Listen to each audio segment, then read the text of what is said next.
Assalamualaikum warahmatullahi wabarakatuh ya. Waalaikumsalam. Jelajah desa di seluruh Indonesia, khususnya Desa Kluwut, Kabupaten Brebes, Jawa Tengah. Alhamdulillah kami mendapat kehormatan dari PIP, ya PIP Semarang.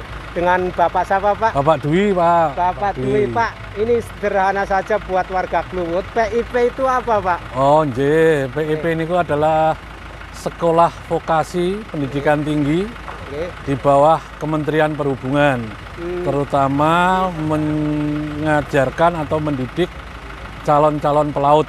Oh, berarti milik Kementerian Perhubungan. Betul. Pak ya, sekolahnya. Istilahnya sekolah kedinasan di bawah Kementerian Perhubungan. Nah, berkenaan dengan hari ini kan ada acara pelatihan perizinan, keamanan dan kesehatan ABK Pak. Tadi yang disampaikan kepada peserta apa saja Pak materinya Pak? Kalau saya tadi kebetulan yang saya sampaikan adalah tentang keselamatan, yaitu bagaimana cara kita bertahan hidup di atas air pada saat keadaan emergensi atau darurat. Jadi selama ini yang orang-orang berpikiran bahwa di laut yang penting bisa berenang pasti selamat, itu harus kita kita luruskan. Kita bisa berenang saja tetapi tidak bisa bertahan hidup di atas air. Itu juga merupakan risiko yang paling tinggi penyebab meninggalnya orang akibat kecelakaan di laut. Kalau konkretnya Pak, misalkan kapal tenggelam nih, ada ABK 10 atau 5 atau berapa, apa yang akan harus dilakukan ABK Pak kalau udah tenggelam terus dia ngambang Pak? Oke, biasanya kalau sudah terjadi emergensi, kapal sudah tidak bisa diselamatkan, harus melompat ke laut. Semua kru harus memperhatikan bahwa sebelum terjun semua perlengkapan keselamatan usahakan dipakai. Harus, kalau bisa itu harus dipakai. Pakailah pakaian setebal-tebalnya. Kalau selama ini yang sering kita lihat, banyak nelayan yang terselamatkan dengan kondisi mungkin telanjang dan lain sebagainya, itu sangat rentan terhadap bahaya kedinginan. Makanya usahakan pakai baju setebal-tebalnya. Setelah itu baru melompat ke air. Kalau sudah di air, bersama-sama usahakan selalu berkumpul. Dengan berkumpul secara otomatis, satu, suhu tubuh akan selalu terjaga. Dua, bisa saling memberikan motivasi, semangat untuk tetap bertahan hidup. Yang ketiga, akan mempermudah pencarian dibandingkan satu orang dengan 10 orang yang berkumpul. Kalau dilihat dari jauh, otomatis akan terlihat lebih jelas yang 10 orang. Mungkin ada titik kalau dari kejauhan. Nah ini kalau ada hiu gimana ini? Apakah ada triknya Pak? Kalau triknya, gangguan hiu. Selama hiunya bukan hiu yang besar, mungkin tidak akan mengganggu kita Pak. Oh beda Pak, hiu kecil dengan besar? Ya kalau kecil kan mungkin tidak sampai menggigit lah Pak ya. Kalau hiunya lebih besar dari kita itu yang bahaya mungkin ya. Berarti tinggal pasrah aja Pak ya? Iya. Kalau seperti itu. Tapi di dalam mengumpul tadi, pada saat berkumpul, sebagian orang menghadap ke dalam, sebagian menghadap keluar. Yang keluar itu adalah untuk memantau kondisi sekeliling kita. Siapa tahu ada ikan hiu atau itu kita bisa mengasih tahu teman-teman yang berkumpul agar tidak banyak bergerak. Diam, karena kalau semakin banyak pergerakan akan memancing perhatian ikan-ikan buas itu. Percikan-percikan itu bisa mengundang bunyi-bunyi kecipak itu mengundang ya. Terus misalkan ada kapal yang berada di sekitar kita, otomatis akan tahu dan kita bisa tahu. Jangan berpikiran bahwa kita jago berenang, kita harus berenang, enggak. Kita akan berenang kalau sudah pasti tujuannya. Jangan berenang ke sana kemari, nggak pasti nanti tenaga kita habis. Itu ya Pak ya. Jadi intinya bertahan hidup di air adalah menghemat tenaga, energi dan sumber panas tubuh kita. Sampai datangnya pertolongan. Sampai datang pertolongan, karena kita nggak tahu kapan datangnya. Betul. Kalau cepat datang, alhamdulillah berarti tidak perlu bertahan lama. Tapi kalau masih lama, setidaknya kita masih bisa punya energi untuk bertahan hidup di air. Siap Pak.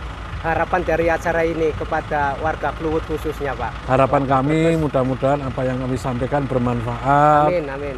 Bisa membantu bapak-bapak, terutama apabila kita sih tidak berharap apa yang kami sampaikan ini dilakukan. Karena kalau dilakukan kan jadi ada darurat, tapi kita berharap ini menjadi pengetahuan dan bermanfaat ke depannya dan tidak akan ada kecelakaan-kecelakaan yang seperti yang sebelumnya. Oke Pak. Mudah-mudahan semua sukses, sehat, lancar mencari rezekinya. Nah, jadi apa yang kami sampaikan bermanfaat buat saudara-saudara para nelayan yang ada di sini. Iya Pak. Demikian, Pak. Yang terakhir Pak, Bapak Dwi ya Pak ya. Jadi, Ini kan Brebes Pak. Gimana masyarakat Brebes Pak kesannya Pak? kebetulan kami datang tadi malam. Ya, Saya juga kaget ternyata Brebes itu sebesar ini. Cuma Ya. kebetulan kemarin karena sudah agak malam jadi tidak melihat ramenya seperti Iya. apa. Saya tahu masyarakatnya sama sih. iya. Orang Jawa ya. itu dimanapun hampir rata-rata. Cuma bahasanya Iya. ngapak-ngapak nyong-nyong Welcome-nya ya Pak ya. itu selamat Iya, iya. datang menyambut dengan baik kedatangan Iya. kami. Kami juga berterima kasih atas Iya. dukungan dan partisipasi teman-teman para nelayan di sini. Ya, Intinya kami ingin membagikan ilmu, mudah-mudahan bermanfaat dan juga memberikan apa istilahnya pengetahuan lebih untuk teman-teman yang tadinya tidak tahu, mudah-mudahan jadi tahu dan jadi bermanfaat. Begitu, Pak. oke. Terima kasih Pak. Mudah-mudahan ini bermanfaat kepada nelayan khususnya Kluwut ya, Iya. umumnya Brebes. Kalau yang dikenal dari Brebes apa jenengan? Brebes. Otomatis, Pak, telur asin. Telur asin. Nah ini kebanggaan sampai Pak Dwi begitu inget Brebes, inget telur Iya, asin Pak. telur Pak asin. aslinya mana Pak? Lupa Saya saya. aslinya Jawa Timur, Pak. Loh, Jawa Timur. Nggih, nggih. Waduh, Jawa Timur pundi Pak? Saya dari Tulungagung. Tulungagung, jauh ya, daerah selatan ya Pak. Iya, betul. Saya pernah Jawa Timur, Banyuwangi, situ Bondo, Jember, Nggih. pernah Pak ke sana. Nggih. Oke Pak, terima kasih banyak. Nggih. Mudah-mudahan bisa membawa manfaat kepada khususnya nelayan Kluwut Pak. Siap. Oke, terima Siap, siap. kasih. Assalamualaikum warahmatullahi Salam sehat, wabarakatuh. sukses selalu. Amin. Iringane.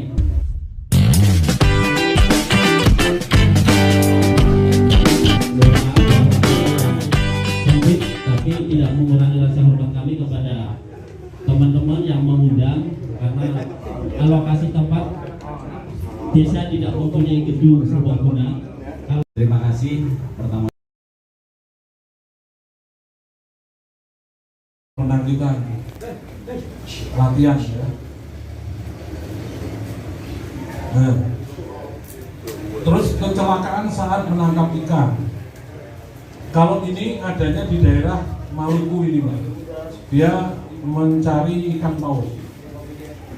Memang ada ini di Indonesia, ini ada di daerah Mahera atau di daerah Maluku sana. Kalau ini kapal-kapal asing ini pakai jaringnya lebih. Ya. Terus pencemaran, nah, ini sering terjadi. Pencemaran itu bisa dari beberapa penyebab, ya, bisa karena kebocoran, bisa karena sampah, ya, bisa karena pengeboran ini, ya, banyak penyebabnya. Nah, faktor-faktor penyebab terjadinya bahaya. Iya, iya. Karena ini CO2 dingin, nanti bisa lengket tangannya mangan tadi, ya, pegang yang merah.